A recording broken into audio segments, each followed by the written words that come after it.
Going. Okay. So here's what we've been running. I'll show you the rig real quick here. So we're running on the Scarlet. Mostly, we do have a red one.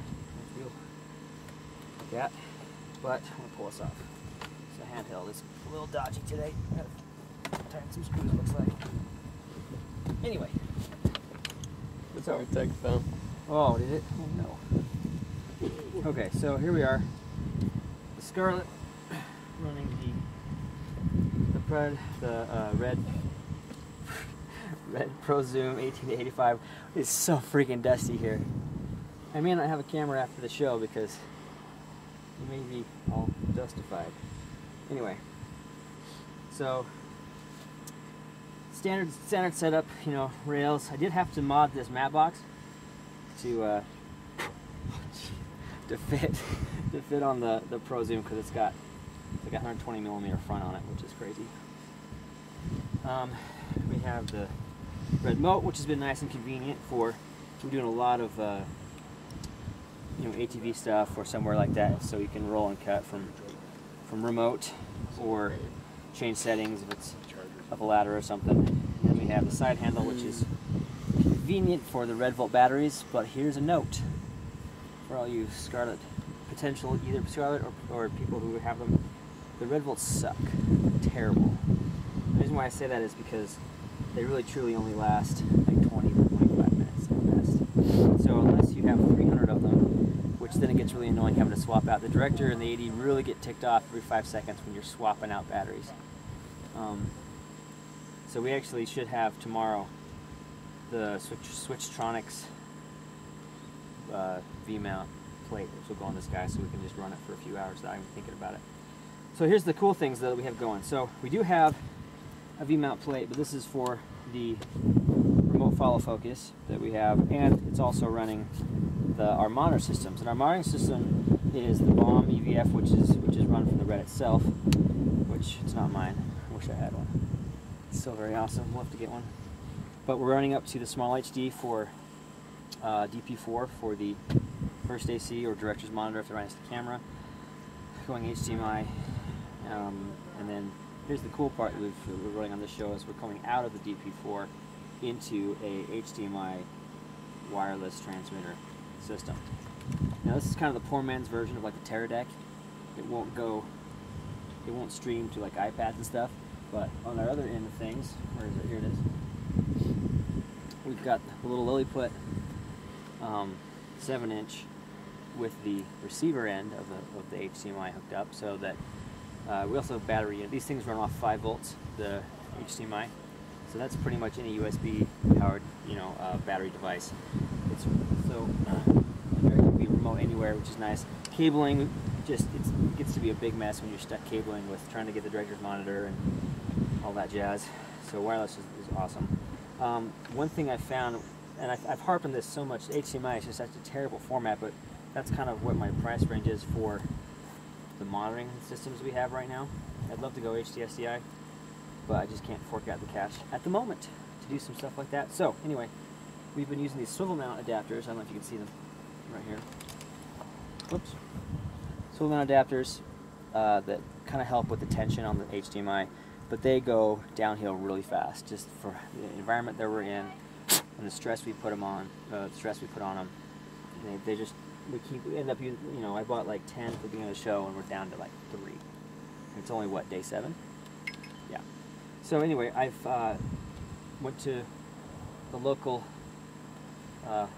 cable store just for fun, and I've been looking for these flat HDMI cables. Now these are really cool. So this one's been survived the longest so far because it's got less of a thick round shielding on it, so you can have more twist in it, more play in it without stressing the components on the connectors on the cables or the connectors inside the component. So I'm going to do some more research to find out what HDMI cables are the best, the flat ones. But so far I've been pleased. This guy was like 15 bucks.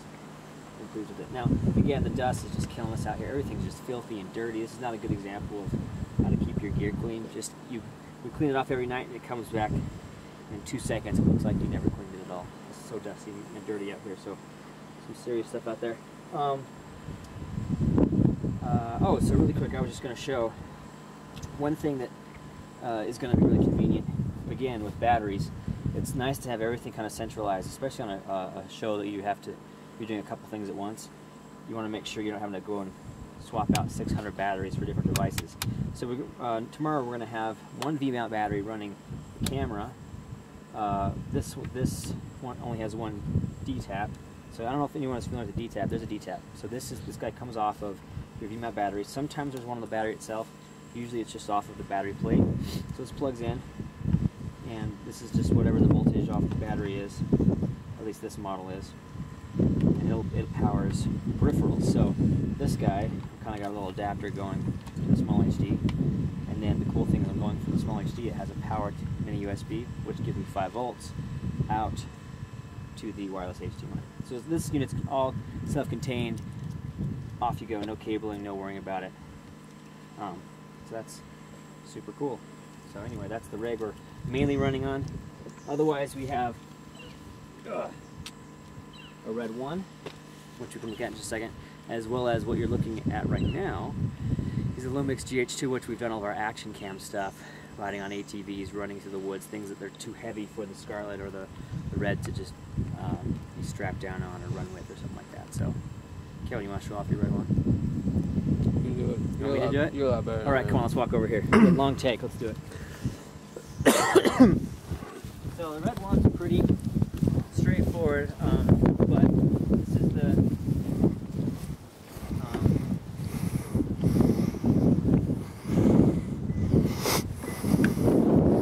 here we go. Kevin keeps his much prettier than mine. You can see this one's going to be a lot longer than the Scarlet. I'm going to come down here because it's heavy. So on this guy, this is our B unit camera right now for a lot of the stuff that we're not having to run around. This is mostly a handheld show, so it's almost, this camera is a little bit heavier than the Scarlet with the Prime on it. The Scarlet with the big old zoom makes it pretty heavy. It's still maybe 5 pounds heavier, just kind of stripped down like this. When you throw the battery on it, it used to be a hard drive, a couple monitors. This rig gets pretty heavy and hefty. But it's still, this camera does a super good job on everything. For anyone who doesn't know, the main difference between this guy and the new rigs, we'll compare it to the Scarlet again, is the Scarlet's 4K, this camera's 4K. This camera will overcrank to 120 frames, whereas the Scarlet will only crank to, well, it'll do 120 frames, but it drops it down to 1K versus this guy, he'll do it at 2K. So, you know, tried and true format, been around for a lot of years, still love it though. Kevin's got a set of Red Pro Primes, which are nice, super nice lenses to have around, and just the red LCD, and everything nowadays is running off the SSD cards, so there's no hard drives or compact flash or whatever the format was that we used to use on that. So anyway, those are the cameras we're using right now, and running, of course, RAW format. It records RAW, but then we'll do a in-look camera, or a look-in camera for the director, and so that when they do their dailies, they can just do a one light off of what the look is we have programmed into the camera, and they can go and they do a cut, and then they want to actually color it, they can go off and change whatever settings they want. But anyway, there you go, cameras for day 7 of Orc Wars.